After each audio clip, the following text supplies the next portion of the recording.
নমস্কার সকলকে জানাই কুকস অ্যান্ড আদার্স ব্লগ চ্যানেলের পক্ষ থেকে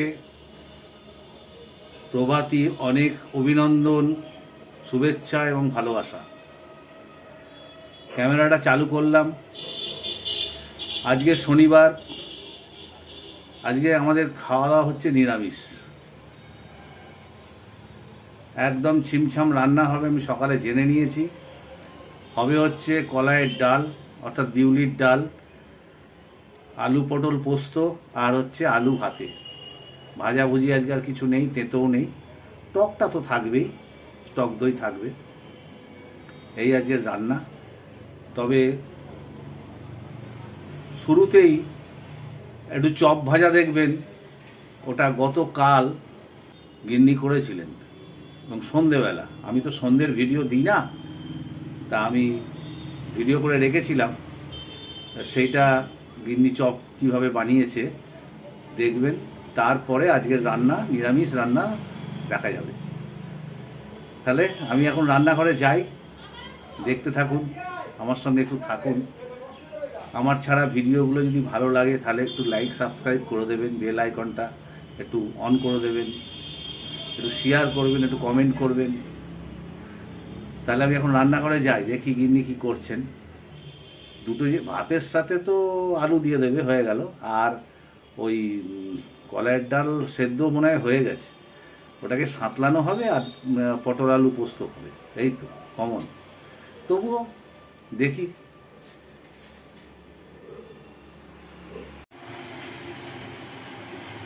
কড়ার মধ্যে লঙ্কা ভাজছো? হ্যাঁ, লঙ্কা ভাজা দিয়ে ভাত,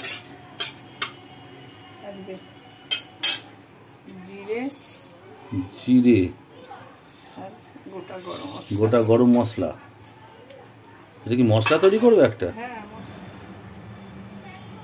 শিলের ওপরে এলাচ, লবঙ্গ, দারচিনি, শুকনো লঙ্কা, জিরে মশলা করবে। মশলাটা বাটা হয়ে গেল। বলো না, এটা আবার কি বাটা হচ্ছে? আদা রসুন চপের মশলা হচ্ছে।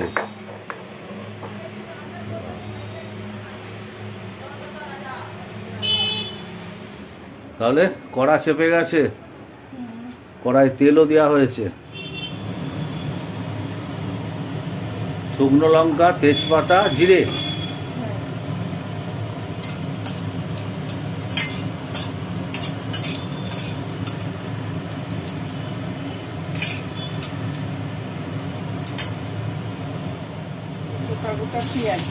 পড়ে গেল পেঁয়াজ কুচি।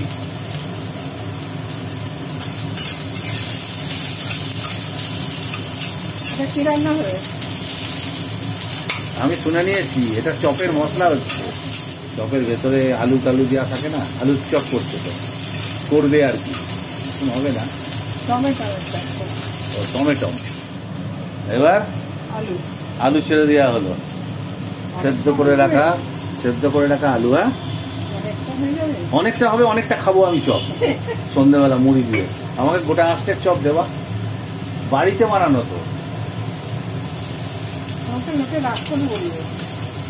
বলে আমি যেটা হয় আমার সংসারে আমি সেটা দেখাই, পরিষ্কার কথা। আমি পার্টিকুলার রান্নাও দেখাই না, পেরেক টুকছি সেও দেখাচ্ছি, ইস্ত্রি করছি সেও দেখাচ্ছি, গাছ চালাচ্ছি, গাছ পরিচর্যা করছি সেও দেখাচ্ছি, আর তোমার রান্নাও দেখাচ্ছি, সবই দেখা। পুরোপুরি থাকতে গেলে একটা সংসারে কীভাবে থাকি সেটাই দেখায়। আচ্ছা, এরপরে পড়ে গেল সামান্য একটু হলুদ, জিরে বাটা। আচ্ছা, এগুলো সব আলুর সাথে এই মশলাটা কষবে। মশলাটাকে আগে কষালে না, মশলাটা কষাবে না, এর সাথেই কষবে, তাই না?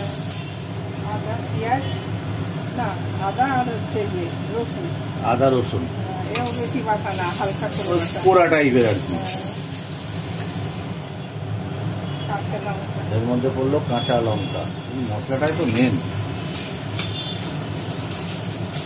তাহলে তুমি বেশি তেল দাওনি, আমি তো দেখি ওই তরকারির মধ্যে তেল চ্যাপ করে একটা।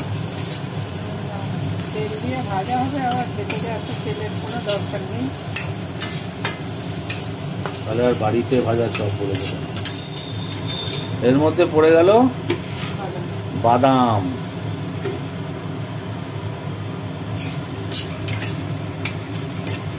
তো ভাজা বাদাম এগুলো। হ্যাঁ, বেশি হয়ে গেলে এইবার পড়ে গেল লবণ।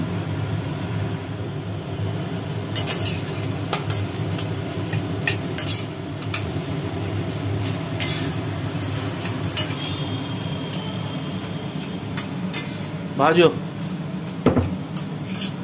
ভাজা মশলা দিয়ে নামিয়ে দেবো। তো এর মধ্যে ভাজা মশলা পড়বে। হ্যাঁ, মশলাটা দিয়ে দেবো।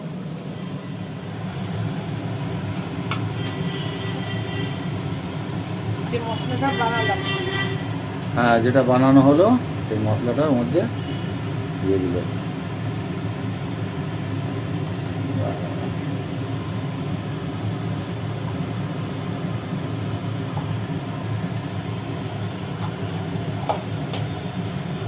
এইবারই আলুর চাপে গন্ধ বেরোবে। এইবার চপের মশলার গন্ধ বেরিয়ে গেছে। আর বলা বেশি হয়ে গেল। হ্যাঁ, চপের অ্যারেঞ্জমেন্ট চলছে, তাই তো? হ্যাঁ, বাহ বাহ। তুই যে ভাজা মশলা করলাম। হ্যাঁ, তুমি তো সকালবেলা রান্না করার সময় ভাজা মশলা ভাজলে, শিলে গোড়ালে। এখন টমেটোগুলো কেটেছো এইভাবে, কেটে ওর মধ্যে দিলে ভাজা মশলা, হালকা করে নুন,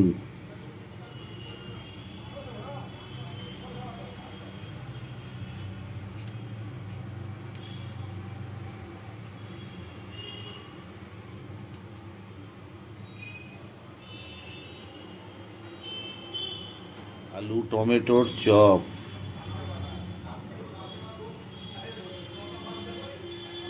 ওদিকে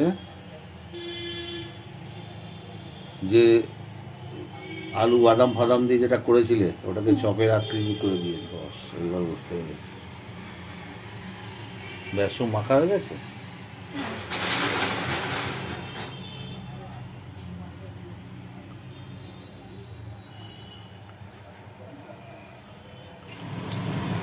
তেলের মধ্যে ছেড়ে দেওয়া হলো চপ। ওয়াও, এইভাবে করে বেসন দিয়ে লাগিয়ে ফাটাফাট তেলে পড়ছে। দিদি ভাই, আপনার চপ কত করে? লাল লাল করে ভাজা হবে, তাই না? কড়া ভাজা যাকে বলে। চপ একটু মোটা মোটা হয়, আলু চপের মতো পাতলা হয়। হ্যাঁ, বুঝতে পেরেছি। ভেতরে তো অতটা টমেটো রয়েছে। হ্যাঁ হ্যাঁ ফুলেছে, তার দেখো হ্যাঁ, ফুলছে তো। ফুলে এরকম হচ্ছে। আমি এত মোটামুটি দিচ্ছি। দোকানের মতন কি হবে? দোকানে বিশাল কড়াই, এক হাঁড়ি বেসন মাখে, হলেও দোকানের থেকে ভালো হবে। সকালবেলা যেভাবে তুমি আলু দিয়ে মশলাটা বানালে, তারপরে যে শুকনো মশলাটা বানালে, আমি তো টেস্ট করলাম, সুন্দর খেতে হয়েছিল চপের মশলাটা। এবার মাঝে পড়েছে টমেটো। ভাজো। ও, চপ ভাজা কমপ্লিট।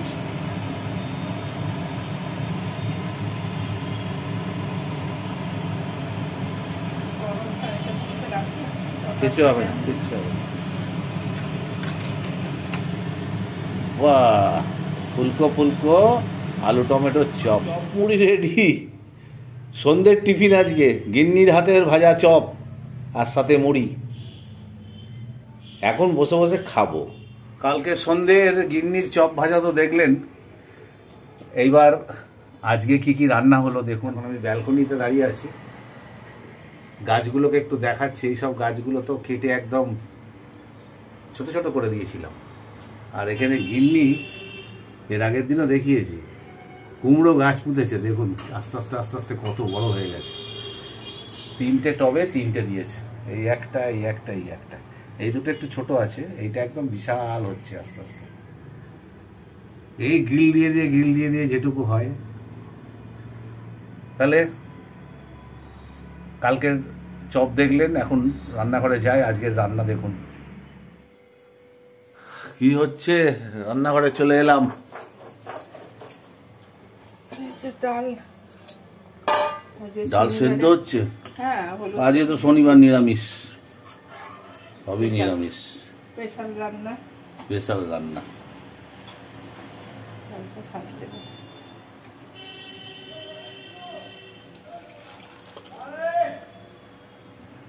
সরষের তেল দিলাম, বেশ। কড়া চাপিয়ে দিয়ে কড়াই সর্ষের তেল, এই কড়াতেই ডাল সেদ্ধ হচ্ছিল। ডাল ঢেলে কড়া চাপিয়ে তেল দিয়ে দিলে, তেলের মধ্যে পড়লো বলো মৌরি আর তেজপাতা আর শুকনো লঙ্কা। মৌরি, তেজপাতা, শুকনো লঙ্কা দিয়ে দাও। চিমনি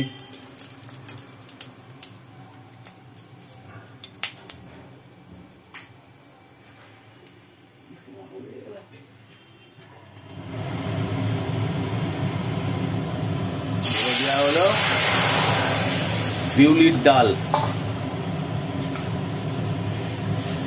মৌরি, তেজপাতা আর শুকনো লঙ্কা দিয়ে সাঁতলানো হলো।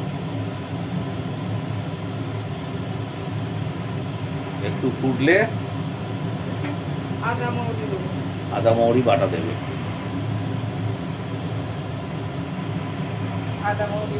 দিয়ে দিল আদা আর মৌরি বাটা। আচ্ছা,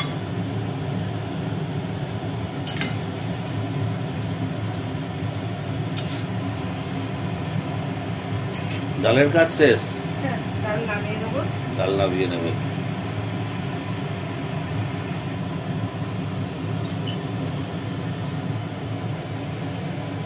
বাহ, হয়ে গেল ডাল।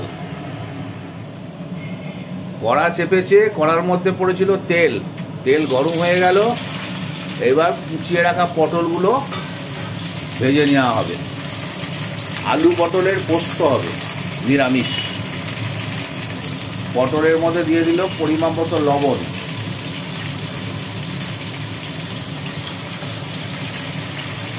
এবার পটলগুলো ভাজা হোক। পটলগুলো মোটামুটি ভাজা হয়ে গেল, পটলগুলোকে তুলে নেওয়া হলো। বাস, পটল ভাজা, কুচনো পটল। ওর মধ্যে দিয়ে দেওয়া হলো হালকা করে তেল।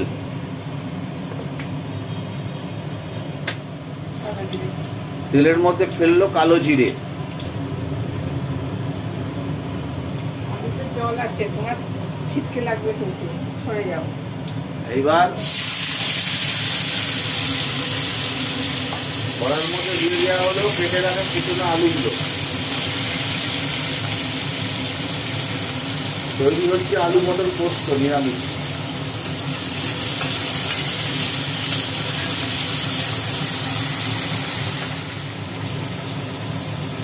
এর ভেতরে দিয়ে দেওয়া হলো পরিমাণ মতো লবণ।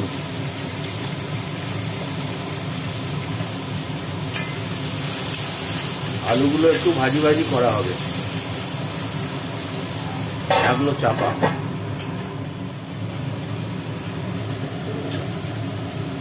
আলু মোটামুটি ভাজি হয়ে গেল।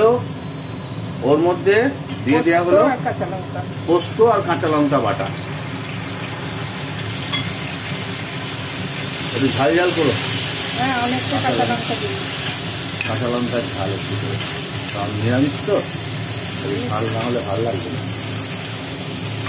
তুমি একদিন ওই পোস্ত করো না গো, গোলমরিচ দিয়ে, ঘি দিয়ে কিরকম ভাবে করো, যে ছোটো এলাচ, লবঙ্গ দিয়ে, দারচিনি দিয়ে। আজকে করতে পারছে। পটল রয়েছে, পটল হাতে আছে, তাই কি পটল দিয়ে আলু দিয়ে করতে। হ্যাঁ, আলু পটল দিয়ে ভালো লাগবে না, শুধু আলু দিয়ে ভালো লাগবে।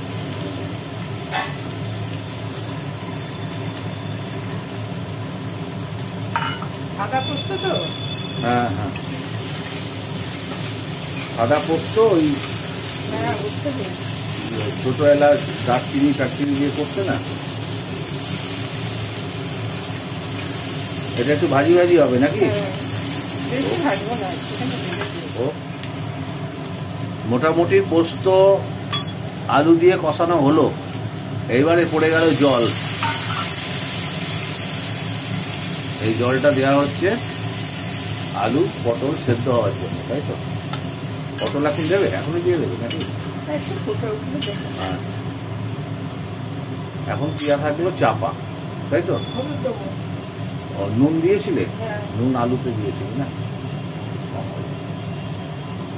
অল্প করে একটু হলুদ দেবো, পোস্ততে বেশি হলুদ থাকে। আচ্ছা, অল্প করে হলুদ। এই তো পটল এখনই দিয়ে দেবো, ফুটে গেছে।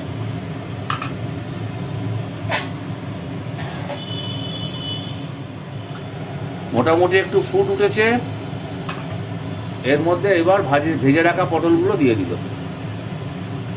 বাস, এবার এগুলো সেদ্ধও হবে ঢাকা দিয়ে রেখে দিলাম এবার। আর জলটাও মরবে। কি দিলে? মিষ্টি, এই গুড়ের গুঁড়ো, নিরামিষ আচ্ছা। একটু নিরামিষ পটল। এত তাড়াতাড়ি জল মরে গেল? এই তো জল ঢাললে, কাঁচা সর্ষের তেল হ্যাঁ, ওপরে ছড়িয়ে দিলে, কমপ্লিট। হ্যাঁ, বাস, স্নান তো হয়ে গেল, খাবারও টেবিলে রেডি রোজের মতো। ভাত, কাঁচা লঙ্কা, আলু মাখা, মানে আলু ভাতে আর কি, পটল আলু পোস্ত, বিউলির ডাল, স্যালাড, টক দই, একদম নিরামিষ খাওয়া, ঠান্ডা ঠান্ডা কুলকুল। খেতে বসি,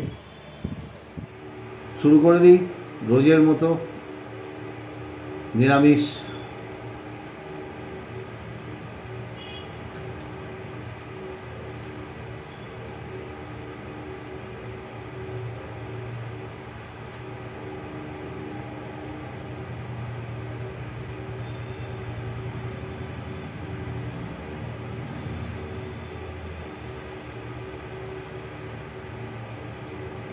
সাপ্তে কলাইয়ের ডাল দিয়ে মাখো আর আলু সেদ্ধ আর পটল আলু পোস্ত দিয়ে খেয়ে নাও,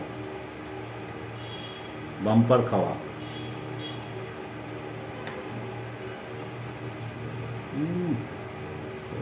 পুরো পুরো ডাল, কলাইয়ের ডাল।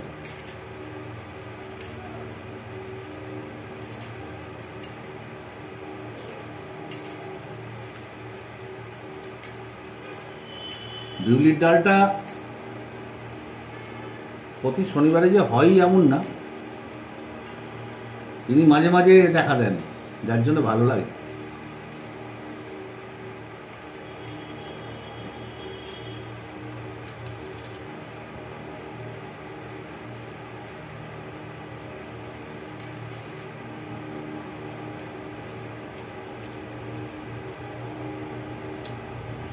আলু সেদ্ধ মাখা আর কলাইয়ের ডাল, যে খেয়েছে সেই জানে।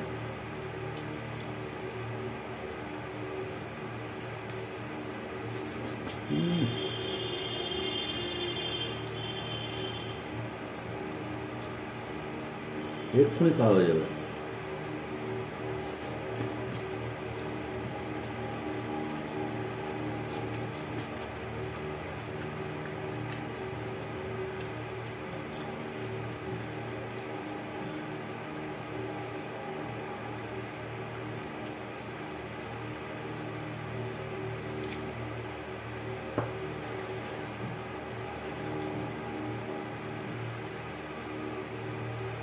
পোস্ত টেস্ট করি একটু।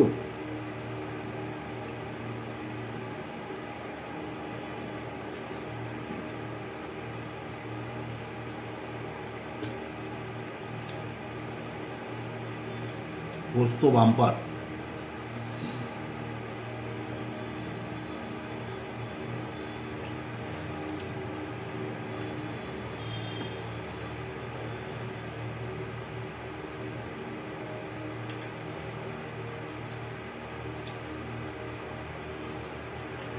বিয়ের পর থেকে মুখে দেওয়া যাচ্ছে না, এটা আমি একদিনও বলতে পারিনি।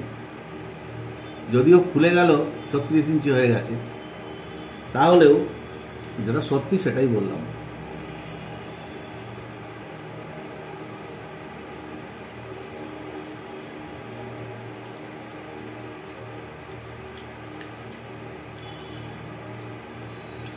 শেষে টক দই দিয়ে খাবো। এখন আলু ভাতে আর পোস্ত দিয়ে ডাল দিয়ে খাচ্ছি।